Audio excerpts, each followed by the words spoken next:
right, guys, it's Chris Stolzman, Caveman Agenda. I'm here with my partner, Dr. Lee Moore. Hey, what's up, guys and gals? This is our first Ask the Doc Anything segment. So we've been collecting data, primary concerns for patients that are looking into clinical intervention for their hormone optimization. So we're going to go through some of our top questions so we can answer them for you today. Please comment below and don't hesitate to email us at askthedoc@cavemanagenda.com. Excuse me, askthedoc@cavemanagenda.com. So, Doc, the first question that I'm seeing a lot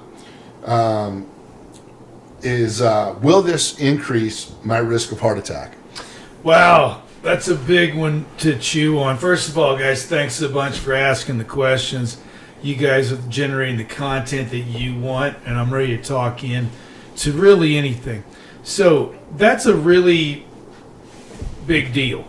And if you want to hear more about this, please ping in, because I can start to really go on a deep dive into publications and even deeper dive into like physiology, anatomy. I'll have like Phil put in pictures of arteries and everything.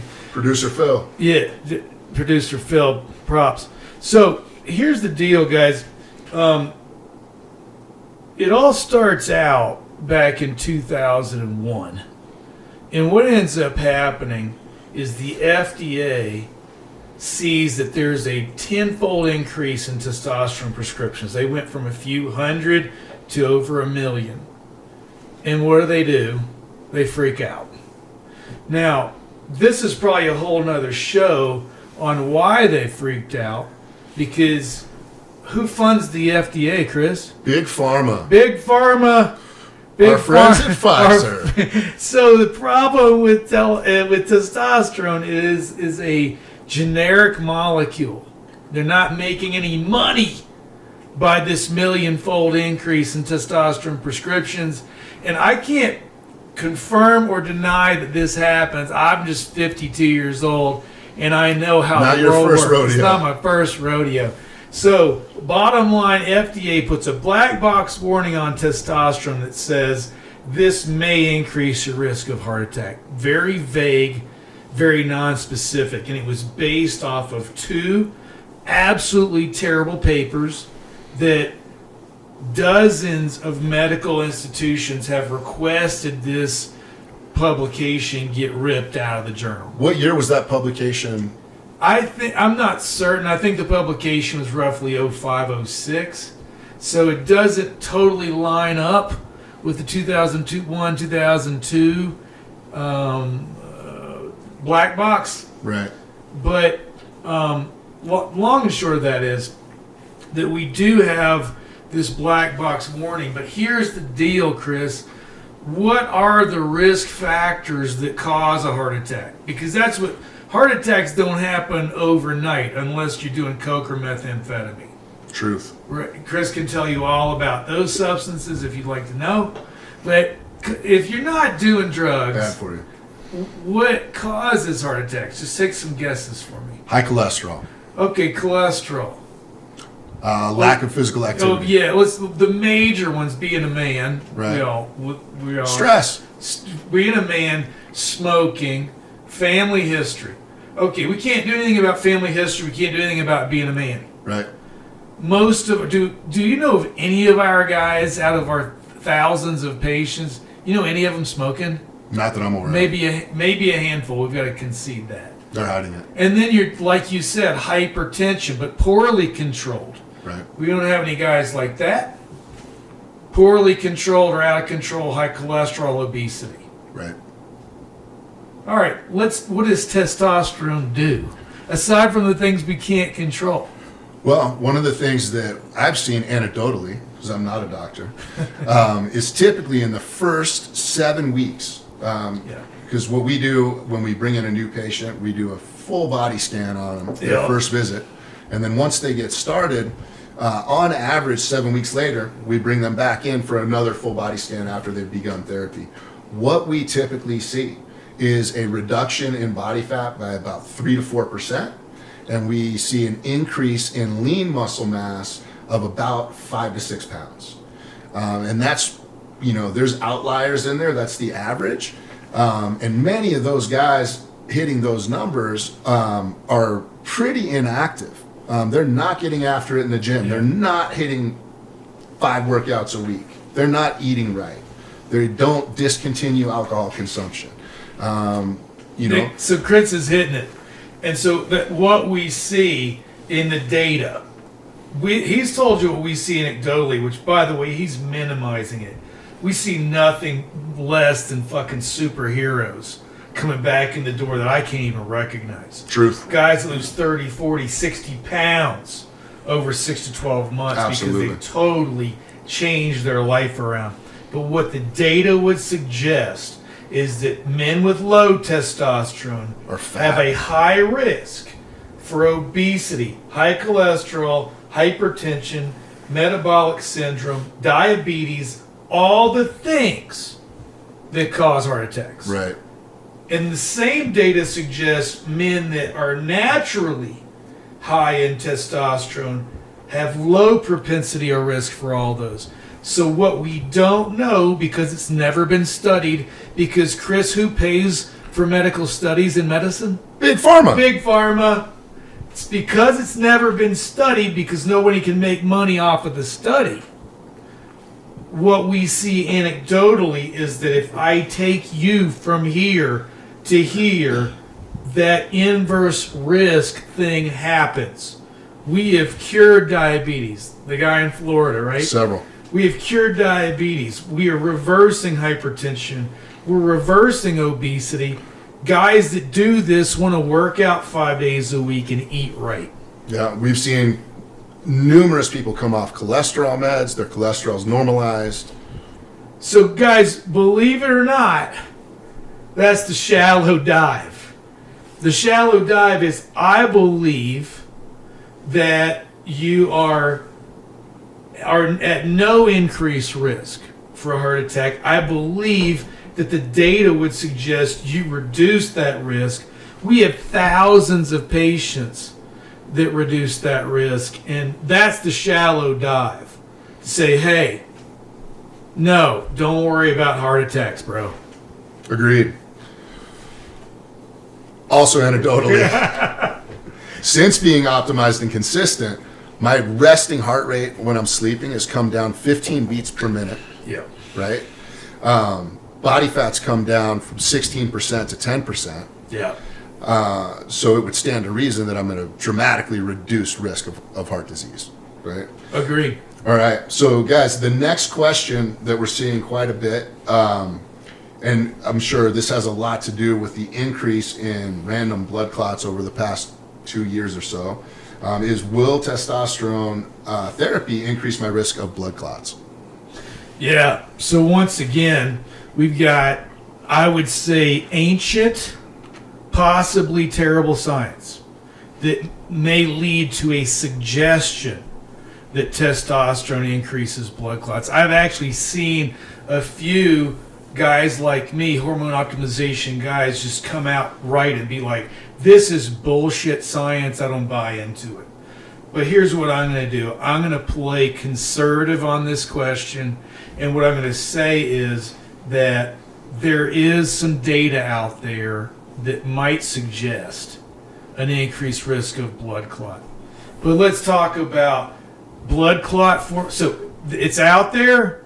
I'm not buying it, because here's what my clinical experience would suggest. Once again, Chris and I, we're engaged with thousands of guys. Correct. Let me tell you, in my practice, this is going to get controversial. I don't know if YouTube will allow this. Producer Phil will have to let us know.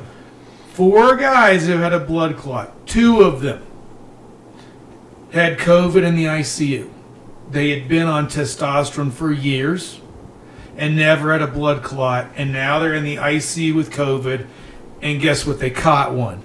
And we know COVID causes blood clots. I can say that. Right. I got 2 more. 2 more. You know one of them. His first name is like a cartoon character. Like a superhero. Yeah. So Chris knows who I'm talking about. We have 2 guys that have been on testosterone for over 10 years. who got a blood clot within weeks of getting the COVID jab. Now, I don't think that YouTube's going to freak out because the FDA recently came out and said the COVID jab increases your risk of blood clot. Been right? saying that for a couple of years. But yeah, we've been talking that for a couple of years. So, aside from them, I don't have anybody out of thousands of patients that's ever thrown a clot. But here's the deal. Blood clots can form if you are immobilized, like if you're in a cast or if you're on a long trip to China and you don't get out of the plane seat for 6 hours. It can come from trauma, or what we call endothelial damage. You get in a traumatic event, or if you have protein binding problems. So what I tell everybody is, if you are predisposed to blood clots, talk to your hematologist. We have a couple of guys that had previous blood clots and are anticoagulated, and I'm like, then we're golden. But that's something, if you have a history of blood clots or a family history of blood clots, you probably want to get some level of blood or genetic testing before you start testosterone. But if you have no history, let's rock. I like it. Yeah. So the next question that we're running into a lot, and again, this is from a lot of ancient literature that was put out that's created kind of the social stigma around hormone optimization therapy, is will this cause cancer? Specifically, does this increase my risk of prostate cancer? Well, first of all, guys, thanks so much for the questions. Keep them coming. We get this question a lot. I don't ever really get a question about general risk of cancer. There is a study, I think it's 30 plus years old, and it discusses, it might have been a case study, I'm not exactly sure, but it discusses that if you take testosterone for decades, you're at increased risk for non-cancerous liver tumors. I think that had a control group of one human. And I think it was one of these Viking dudes with give me like a name. Thor Bjornsson. Right. I think it was somebody like Arnold Schwarzenegger's. Lyle Alzado. Yeah, Lyle Alzado. So anyway, I believe those guys were treating up in the thousands, and what we do in our practice is really get more of a physiologic level.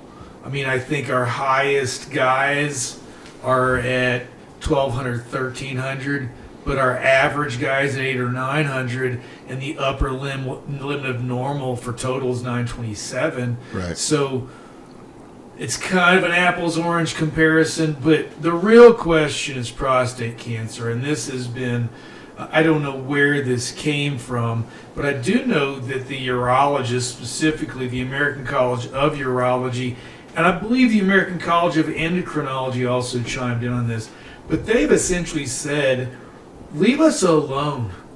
We're going to categorically say testosterone therapy does not cause prostate cancer. So here's what we do to take it a step further, and this is really important. Medicine has flipped a 180 so many times in the 25 years that I've been practicing that I want to protect our guys and protect our investment. So if you go to your primary care, let's say if you're over 50, they won't do this by insurance protocols. Once again, who's the enemy? Insurance. Insurance. Big pharma. Yeah, we'll call it the insurance, big pharma, big government industrial complex. Cabal. That's a lot of words, though. We got to come up with. We'll just call them the Matrix. The Matrix. Oh. The Matrix will attack. Trademark that? Too late. Andrew Tate got that one. Yeah.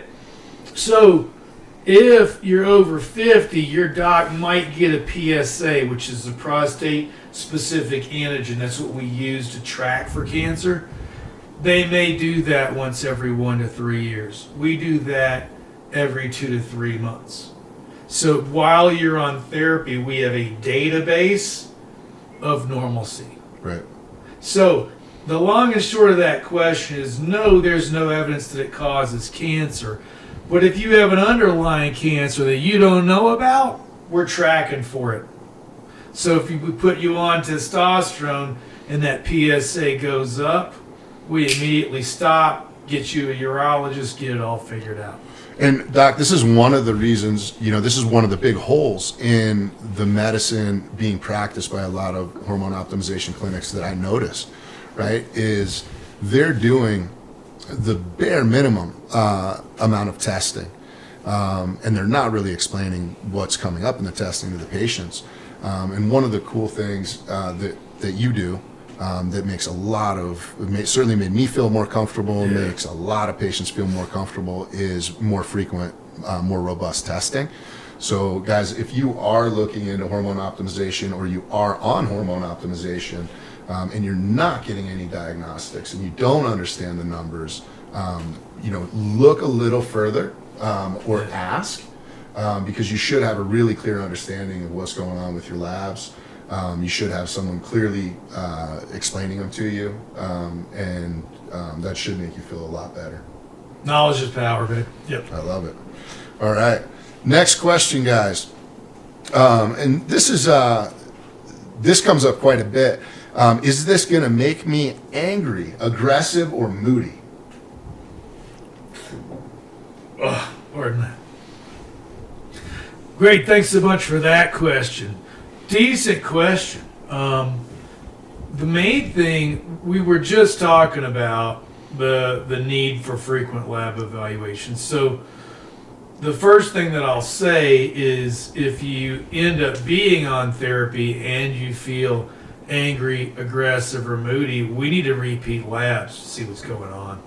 So if you've heard about guys that have been on therapy that are overly angry or aggressive, my experience is the norm is let's take everybody in our practice up to 1,200.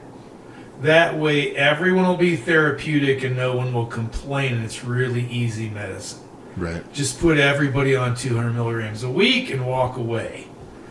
What we do in our testing is that we create a free testosterone level for which you will feel the best, and you may be in the 600 to 800 range for what you need, not 1,200. So guys that are overly aggressive are likely overly treated. Right. Guys that are overly moody are likely not properly treated for estrogen or estradiol, which makes us feel bitchy and moody. My estrogen gets too high and I cry at movies.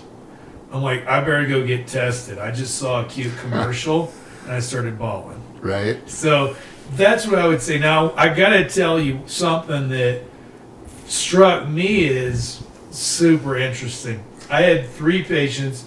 One was a woman, 2 guys, who were either currently in or previously in anger management. And my sphincter tightened up a little bit. Because I'm like, am I going to get this guy on T and he's going to go axe murder somebody or kill his kids or something? Let me tell you what ended up happening in all 3 of them. This is anecdotal, of course not studied. They all got back to me and said that their anger had disappeared. I've heard the same thing over and over. And here is why. Brain fog or lower cognitive ability is the biggest side effect to low testosterone.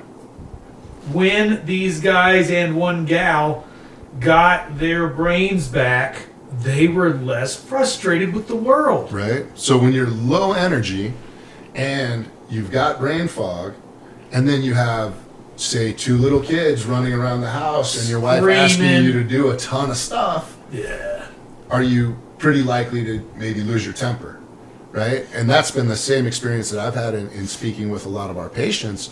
Man, they come in when their test is low and they have a short temper.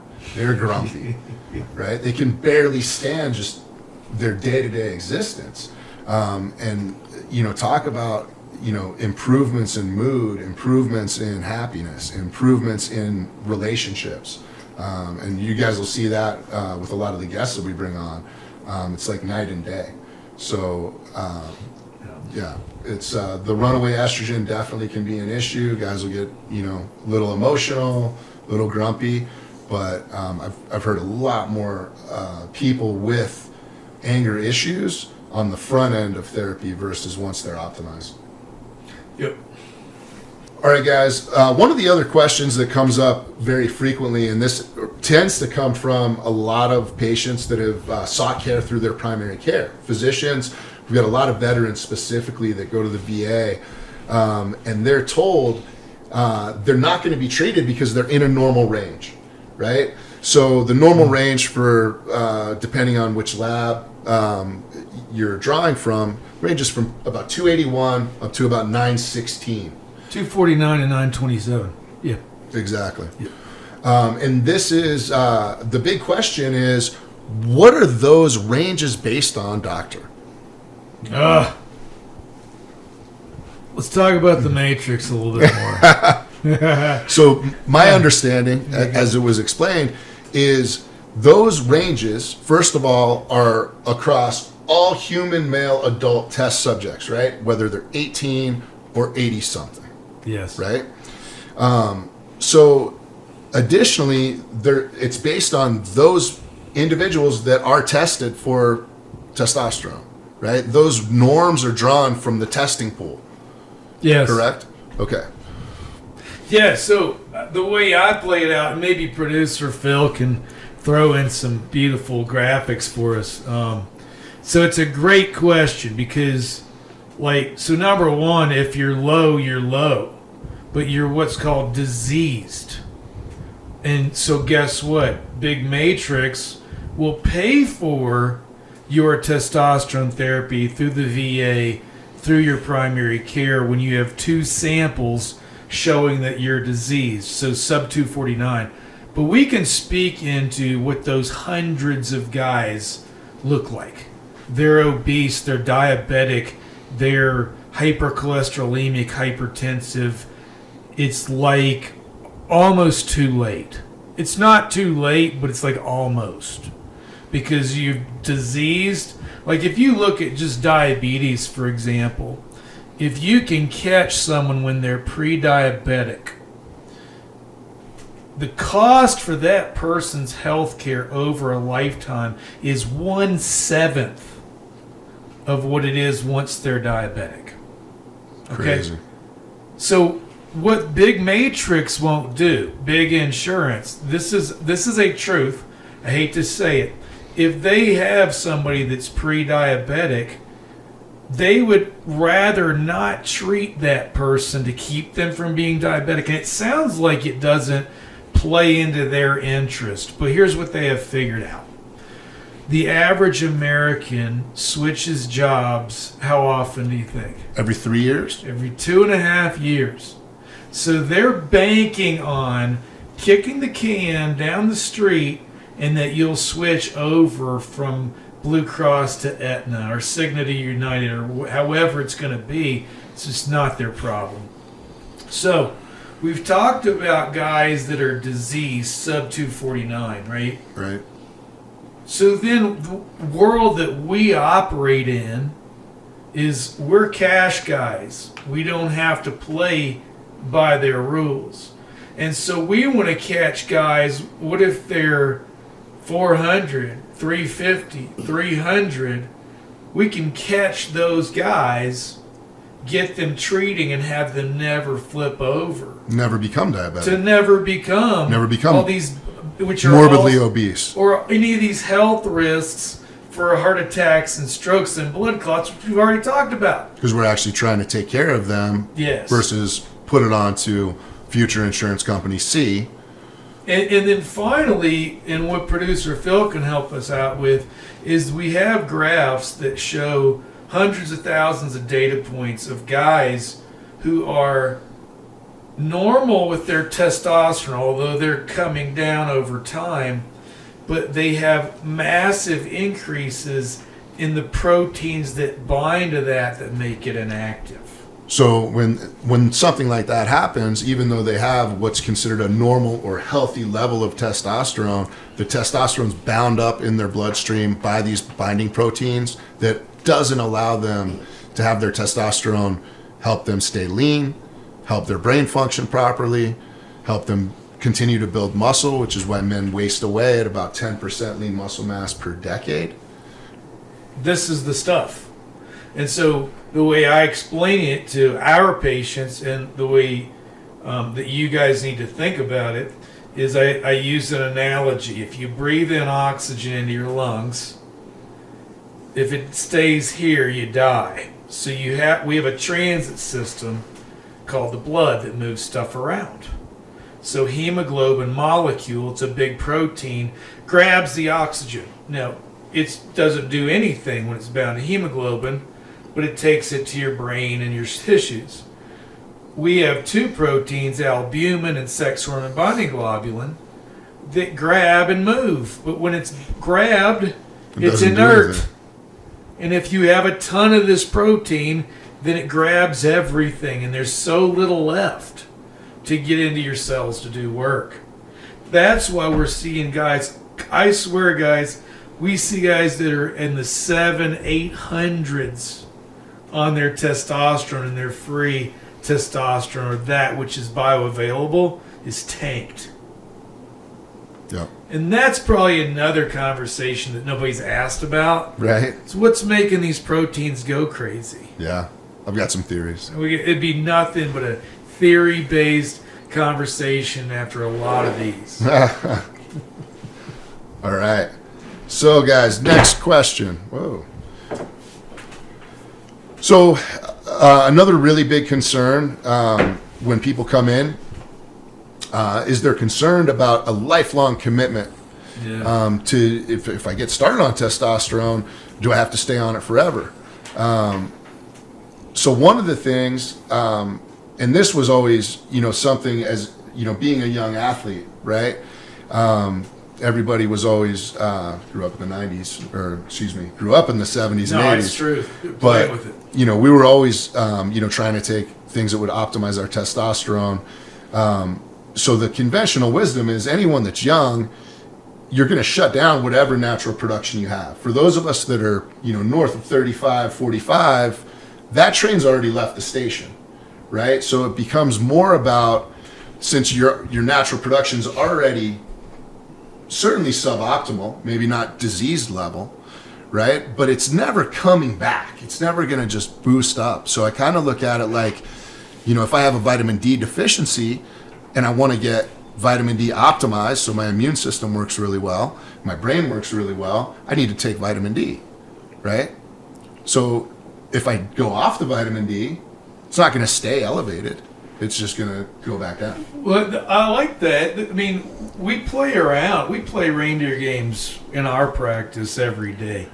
And that is people that are low that want to try to get up naturally. And we actually even have our own supplement line to try to help that happen.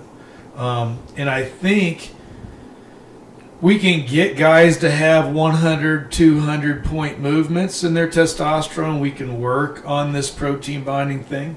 But, it's a spectrum.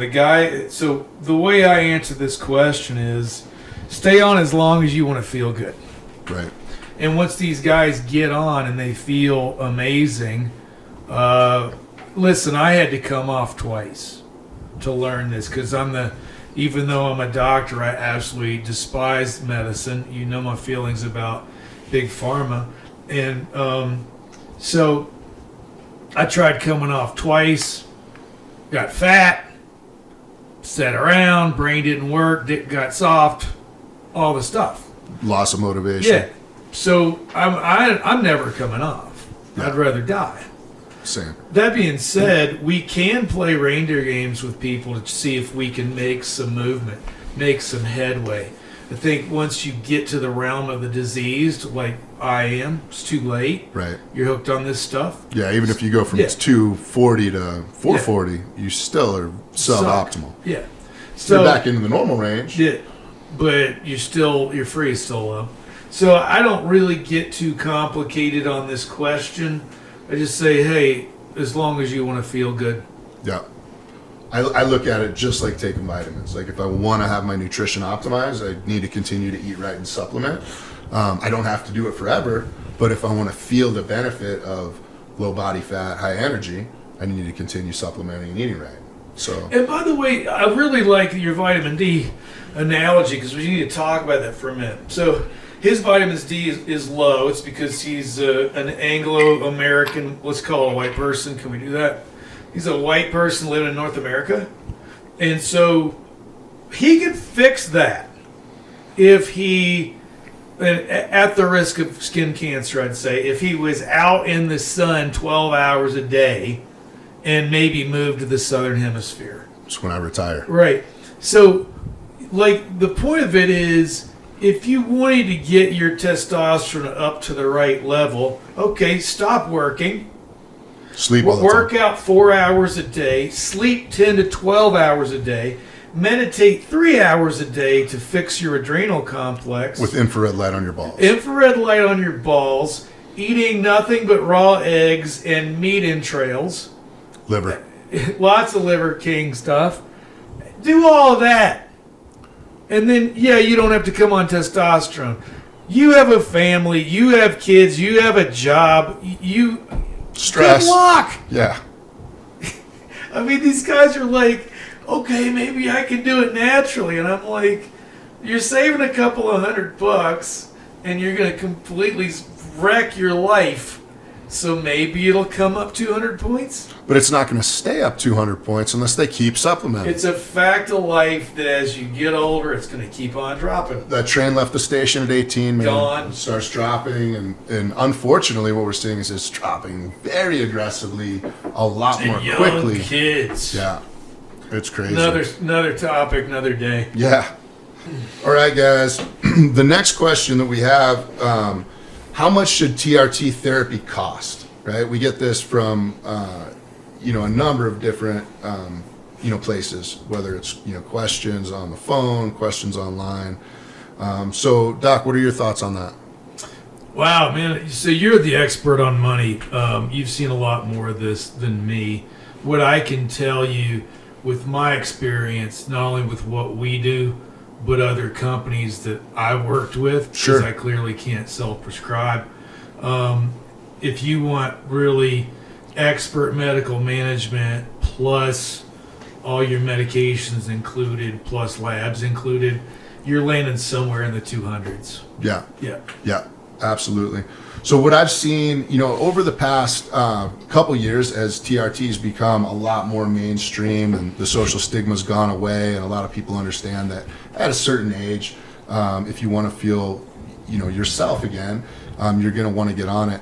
There's a number of different solutions, right? And my philosophy on it, after having been very price sensitive when I first got into it, and really shopping around, and have continued to do so, so I'm aware of what the marketplace looks like, right?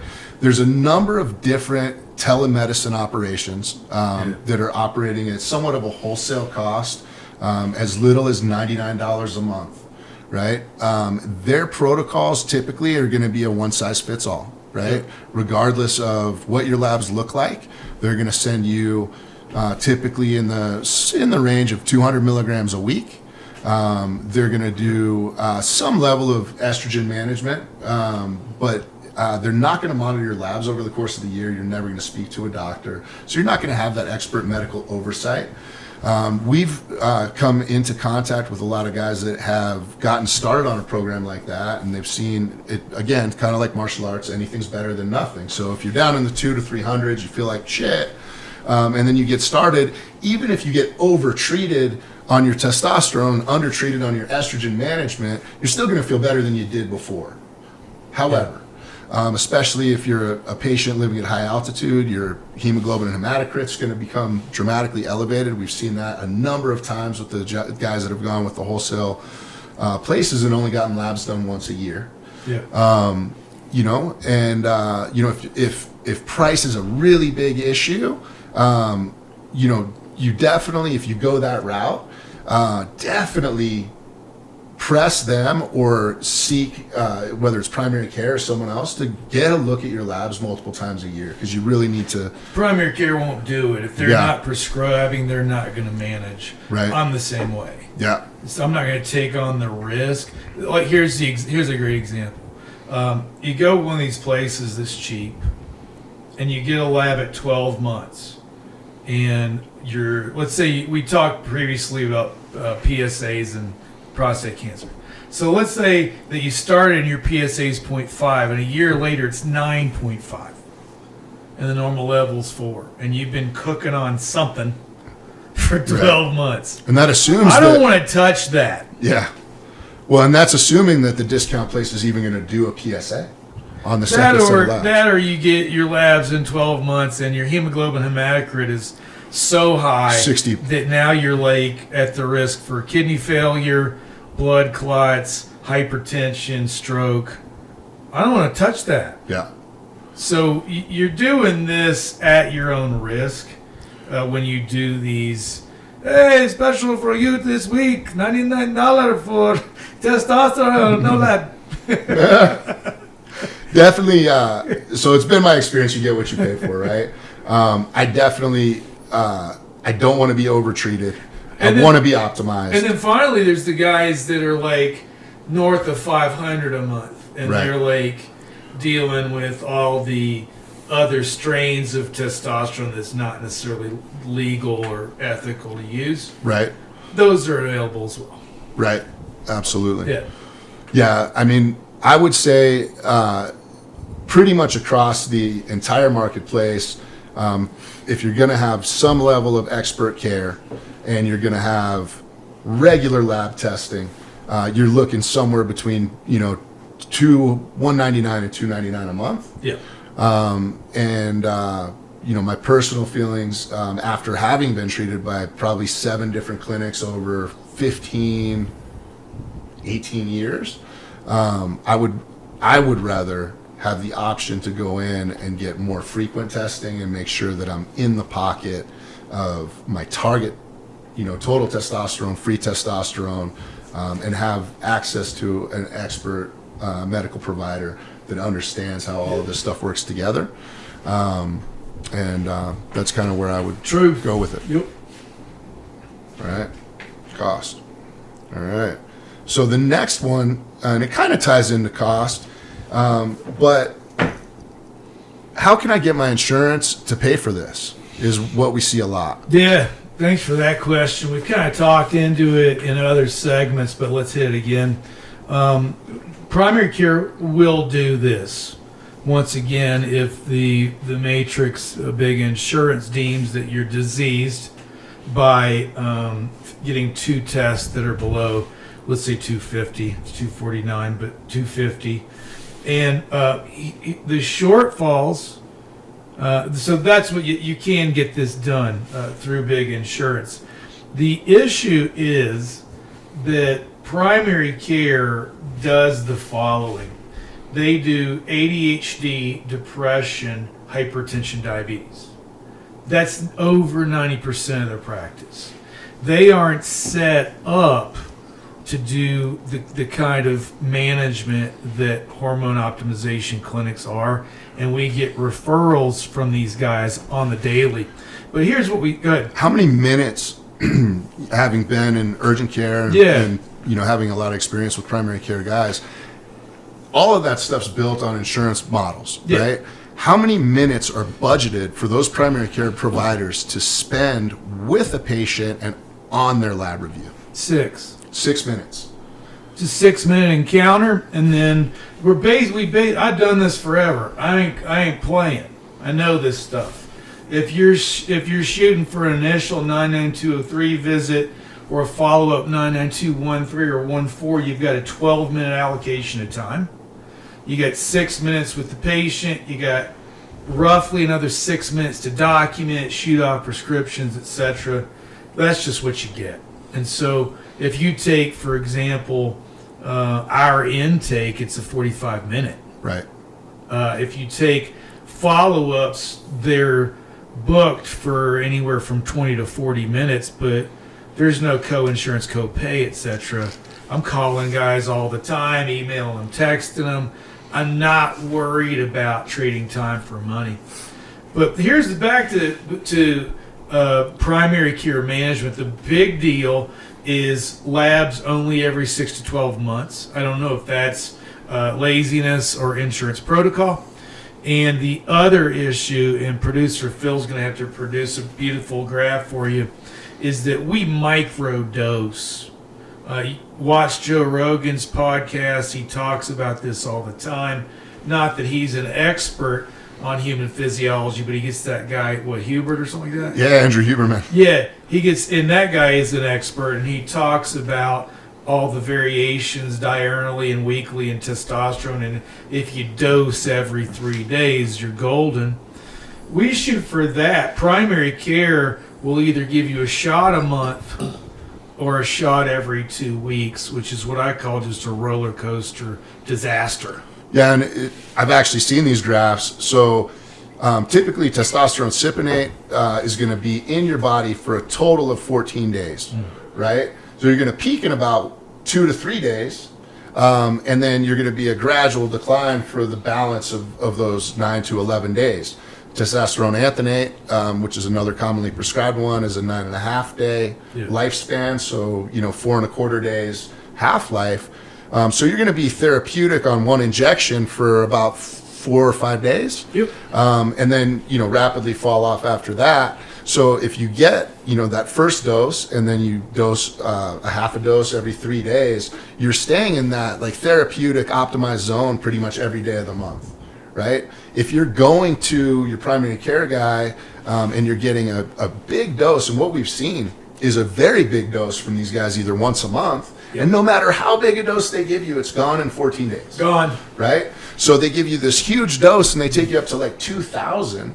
So you're running around like a crazy person for 4 days, chasing your wife around for 4 days a month, and then all of a sudden, you're very sub-therapeutic. You're in the pits of despair because you've lost your own production. Yeah, and she's like, "What are you hiding? Do you have a girlfriend?" Right? So you can either do that game once a month, or you can do it twice a month, but it's going to be a little bit, less depression if you're doing it twice a month, because you're not going to be 14 days of zero testosterone. You're going to be optimal for about 6 days a month on the best case scenario with the common insurance protocols that they're approving for these primary care guys to get paid, right? The other thing that I've seen with almost every patient that's come in who's been under supervision from his primary care guys, they do zero estrogen management. They don't feel comfortable with it. And if their blood counts get too high, they say you can't treat it anymore. Right. Which is an inevitability if you're doing that massive bolusing. Right. Because the more roller coaster you're on, the more screwed up estrogen, screwed up blood count you get. It's just what it is. Right. So while anything's better than nothing, I would go so far as to say that nothing's better than that. I would rather not be on than to be on that roller coaster. I agree, because it's, especially if you're trying to incorporate, and this is what we super encourage. We encourage this more than even getting on testosterone, is lifestyle changes, behavioral changes. 100%. No matter how low your testosterone is, you've got to be active. You've got to clean up your diet, got to reduce your alcohol, consumption, eliminate smoking, stuff like that. Get active. So it's very difficult to get active when you're in this trough for 14 days a month. Yeah. Right? Very, very tough, or 26 days a month in some cases. Very tough to build a lifestyle around that. Very tough to manage a relationship when you're on this emotional roller coaster of, I feel good for 2-3 days, want to have sex with my wife, and then don't want to even be touched for 10 days, and then want to be, romantic again. Don't want to go to the gym, do want to go to the gym. Very tough to have a recovery over the course of a week if you're already suboptimal in that week. Right on. So you might be able to get them to pay for it, but it's probably not going to feel that good. All right, guys, that's it for today. Thank you for joining us at the Caveman Agenda. It was a pleasure speaking with you guys. Hope you guys will join us again. Please like and subscribe. Help us with that algorithm. We would love to get a big audience. We do not have any sponsors, so the only cost for this today is we would love for you to share this with your friends that may benefit from some of the content that we're sharing with you. Doc? Yeah, man, don't forget to give us any comments below, and we'd love to hear some feedback because we're always looking for something to talk about. Yeah. Lord knows we can talk about anything. And don't hesitate to email us at askthedoc@cavemanagenda.com.